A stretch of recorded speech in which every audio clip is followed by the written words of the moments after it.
Live. Hello, and welcome to the Welfare Warriors first installation as a part of our International Women's Day celebration. I have with us our wonderful keynote speaker, founder, and leader, Pat Gowans. Pat, please introduce Hello. yourself to the ladies. Yes, thanks a lot for joining us here, all of you viewers. And the Welfare Warriors has been fighting for 36 years already. We're 36 years old. Keisha was part of our organization way back, I think 25 years ago already, right? And one of our biggest battles right now has been fighting for the family reunification when Child Protective Services takes children lawlessly, cruelly, unnecessarily from their families.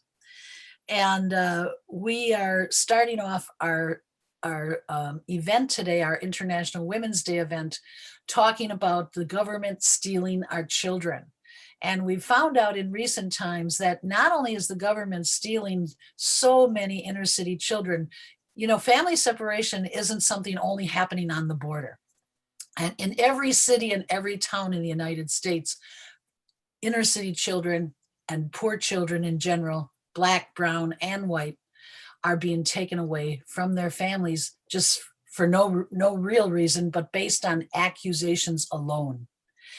And then the family members have to fight like crazy against all these wealthy organizations that are all thriving off the money that's made by this new child trafficking, this new type of slavery.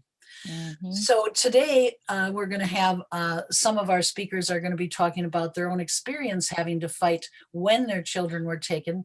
We have three women who are going to be actually speaking about not only the removal of children, but their decision to fight by creating organizations similar to what we did in 1986 when we created Welfare Warriors. And these women are creating organizations to help all the other mothers. One is in San Francisco called California Families Rising. These are groups that are fighting helping all the other mothers fight for their families rather than only fighting for their own children, which is so necessary. We need groups all over the United States fighting this family police called Child Protective Services who are trafficking our children. Another way that they're taking separating families is something new that we learned recently. They're taking adult disabled people from their families. Now, these aren't children. These are disabled adults whose family are kind enough and loving enough to want to continue to care for them, even though they're adults, because they have disabilities and they need some additional family care. And so here in Milwaukee, it's the county agency who does that. The state takes the babies, the county is taking the disabled adults, despite the Disability Rights Act, which should be prohibiting them from harming these adults. And what the county does is they place these children with they give these adults, they put them in group homes, and then they give them a corporate guardian. You like this, that, a corporate guardian. Of course. Guardians, they don't want to spend any money on them, so they make massive profit because they're getting money from the county, money from the state. And once the adult disabled are out of their homes, there's no one to protect them, to make sure that they get the services they need to thrive and to survive.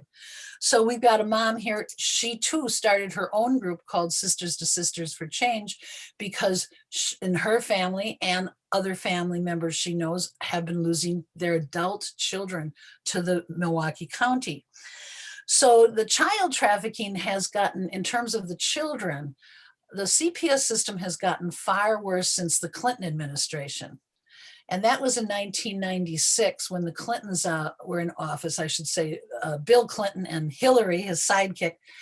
And we, Welfare Warriors, at that time, what we were fighting primarily was all the changes in welfare, because when the Clintons passed this bill, it meant that no more child support for mothers through the welfare system. Instead, it became a new millennial slave system.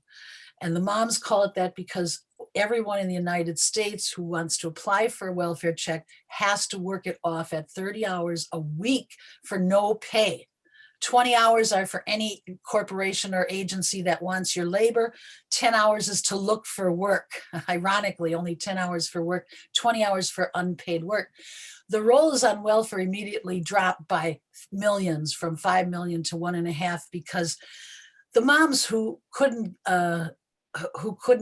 find work weren't going to stay on welfare and get a check for working 30 hours, even though it's only an average $400 check. So the two things happened with the Clinton bill. With this Clinton bill, there were 3 bills that devastated the poor communities. The war on the poor was escalated under the Clintons, even far worse than under Ronald Reagan. And this welfare bill, first of all, it's the forced labor. Second of all, it's a they took 1 million moms within the first year out of college, out of post-secondary education. That was me. Who needs money more than single mothers, single breadwinners trying to support a family on one check, and that check is hardly anything. And so that was the fact that they took so many women out of college, of course, was a direct attack on the war on the poor. Our communities across the United States since the Clintons, if you go in any poor neighborhood, you'll see how devastated. You can just see the devastation.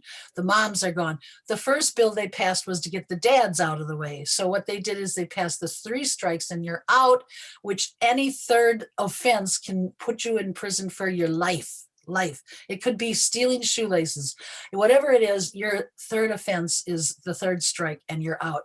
That doubled the numbers of prisoners in our prisons during the Clintons. It doubled it from 1 million to over 2.5 million prisoners. We have the most prisoners in the world. So after removing the men, then taking the moms out, saying you got to work for no pay, or what happened was all those women who were in college, all those women who refused to work for no pay, had to go back into the sub-poverty workforce of fast food, service industry, farm work, all the sub-poverty, no sick pay, no vacation pay, and no holiday pay. And so this was the second bill that they did. The third bill, even though it seems like there couldn't be anything worse than just taking your money away. By the way, when they took the mom's money away, we had only 500,000 people in the United States with 0 income. Well, after the Clinton welfare bill passed, we started shooting up every year until we're up to now 10 million Americans with no money, no welfare, no job, no disability, no money, mostly mothers and children. Again, that's what's leading to the devastation so obvious in our communities. So the third bill was even worse. Worse than taking your money is taking your children. And the Clinton bill passed the Safe Family and Adoption Act. This is a bill that has to be repealed. It's caused massive suffering across the United States. This war on the poor has escalated on steroids, you could say. What this bill does is, first of all, it provides the states a $5,000 to $7,000 check per child for every foster child they adopt out. Now, remember, this bill says adoption and family. It's all about foster kids, poor kids being adopted out. It's nothing about private adoption. It's all going into the inner city and stealing a child for free. So the state, first of all, gets their 5 to 7. Then the individual adopters, who are now all suburban white wealthy adopters because they found out all you got to go is go to the ghetto, you get a kid, a healthy, strong, beautiful child. And so they don't have to travel to Guatemala, China, or Russia anymore. They just go over to the ghetto and they get these children at birth. At birth, 2 days after birth, they get a child. They usually only wait 3 months to get this child. And once they get the child at birth, they're called a foster adopter, meaning that all parties know that they're there to adopt this kid, even though the moms and dads have never had even 1 minute to prove that they're innocent, and the state has never spent 1 minute proving they're guilty. They just use an accusation and say, oh, well, you got beat up last year. Oh, yeah, you got a low IQ. Oh, yeah, you're mentally ill. And then they take the kids, and then the family has to fight with no money, no help from any real lawyers. and constantly fighting. In Wisconsin, they're fighting $1 million corporation, the Children's Hospital of Wisconsin, which runs our Child Protective Service in Milwaukee. And they're not just a Child Protective Service agency, they're an adoption agency and a hospital, you know. And so they have just escalated the amount of babies being taken at birth. And this is all legal, and the adopters are even allowed to go into court. They're even allowed to have lawyers with them, whereas the rest of us aren't allowed in court because it's a confidential proceeding. Mom must proceed totally alone in the face of mountains and mountains of lawyers and $1 billion corporation, Children's Hospital. So Mm. that all happened since the Clintons, and it's only gotten worse every year, because little by little, you know, everyone starts finding out, hey, you can get a free baby, a free, you know, really healthy, happy baby, and the mom won't really be able to fight you very well because she's never going to get a lawyer like your lawyers. So that's what's happening, and that's what some of our speakers are going to be speaking about today, both their own experiences losing their children and their work fighting back by creating organizations. So the one other speaker we're going to have in this segment is another mother who's fighting for our children and our families in a little different category. This is a woman who started a group also called Moms Against Gun Violence. And so she's going to talk a little bit about what their organization does also to protect families, to protect children. So that's pretty much what we're doing. Welfare Warriors I told you at the beginning, we were doing a lot of fighting for money and against welfare and whatnot. We mourned the Clintons so long, but now we're primarily fighting for reunification of the families, because since gradually, as that Clinton bill became more and more known, we're just losing more and more children. 3 and 4 times more children are being separated now than before the Clinton bill. And it's really devastating, and it's really hard to beat because we're fighting all these wealthy lawyers and wealthy families. So that's one of our main things that we're working on now.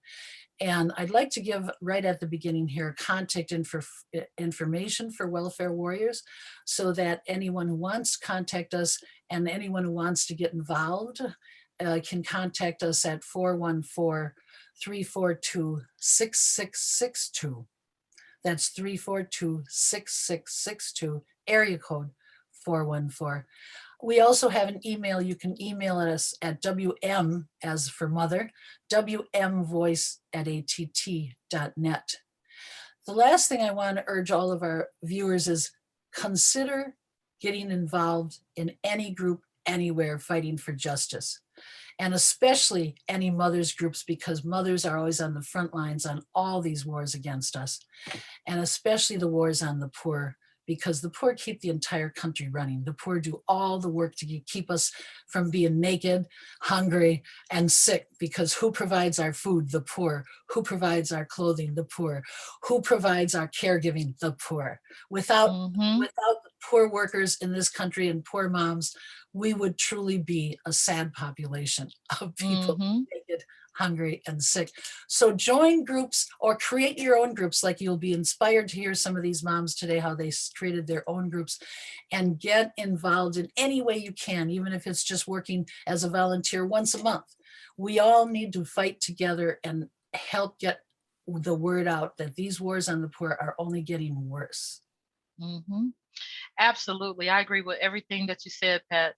And you know, one of the things I was thinking of, I remember when I joined, I was one of the moms that was affected by the Clinton welfare bill, where at the time I was a young teenage single mom and I was in school. But previously, I would have been able to have childcare so that I could continue in school, so that I could get a job that was paying a livable wage. But of course, as soon as that bill kicked in, they said you need to get a job and then also go to school. And then who's watching the kids at this point? So one of the very first things that started popping up was all the daycare centers.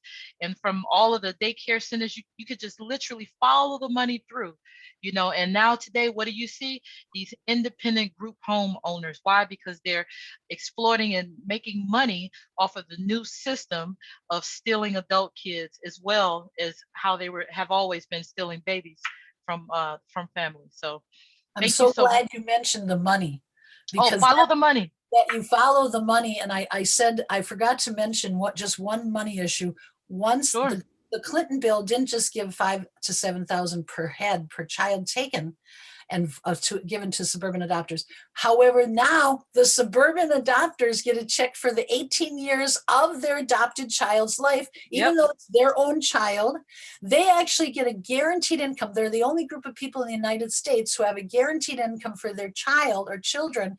And that's not a welfare check. It's just considered an adoption subsidy to help those Mm-hmm. poor CEOs Mm-hmm. and lawyers and doctors who are adopting our children. These are all Mm-hmm. wealthy people. They literally get a check. No one even believes this, Mm-hmm. but this again was done under the Clinton bill, so that they get a check for 18 years of their new adopted child's life. Imagine the motivation to take our children when they know not only do they get a free child, they get a free check.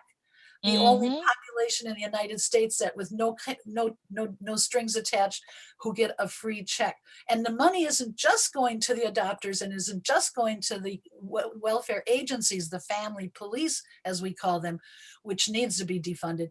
The money is also going to thousands, tens of thousands of agencies across the United States. We have over 200 in Milwaukee alone.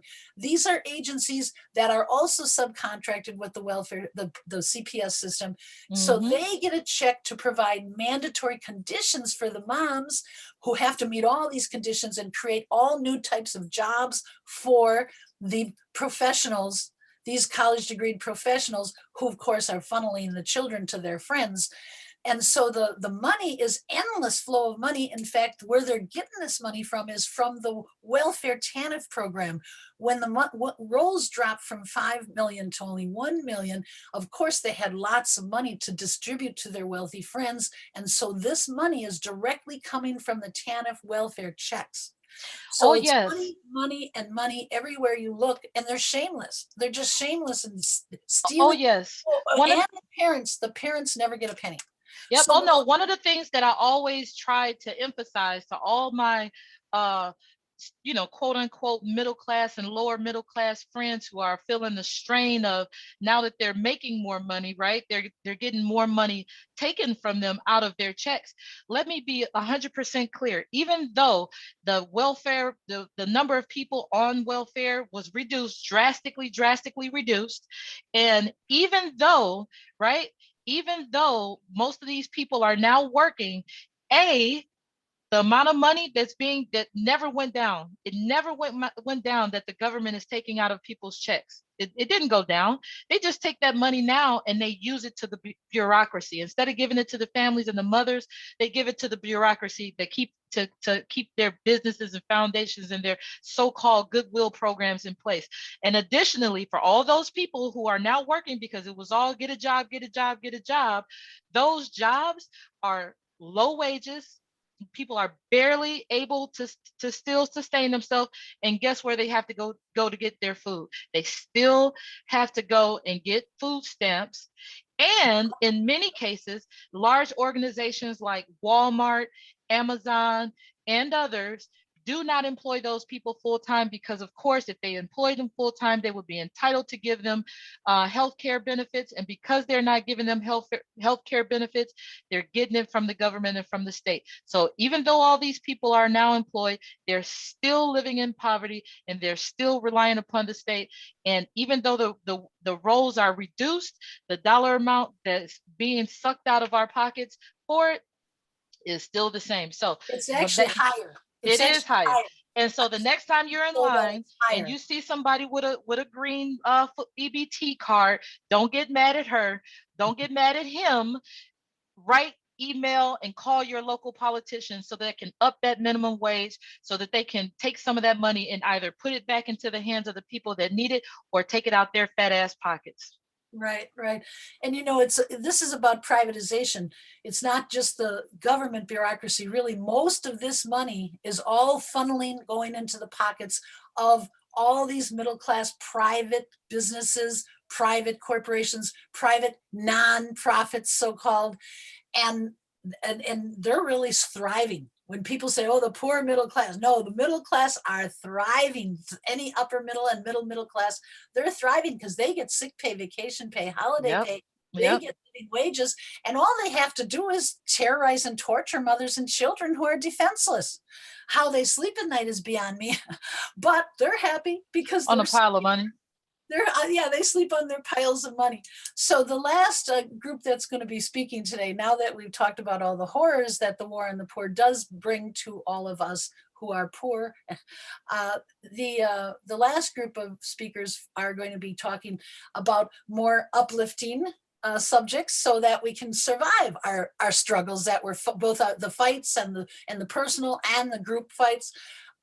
In order to survive that, we got moms talking about everything from yoga to poetry to dance to mommy vacations, all the different ideas, sharing ideas with each other about ways that we can continue to survive and thrive as women and as women under siege in many, many, many situations. Yeah, so on that note, I definitely have to thank you, Pat, for giving this wonderful introduction and summary to our presentation today. And in light of International Women's Day, give a local mom or a woman that's near you a hug and a $50 bill or something here, Yeah. okay? give give give a mom a couple dollars just because you know she deserves it. So on that note, I'd like to close out this section. And hey, I hope you enjoy our show.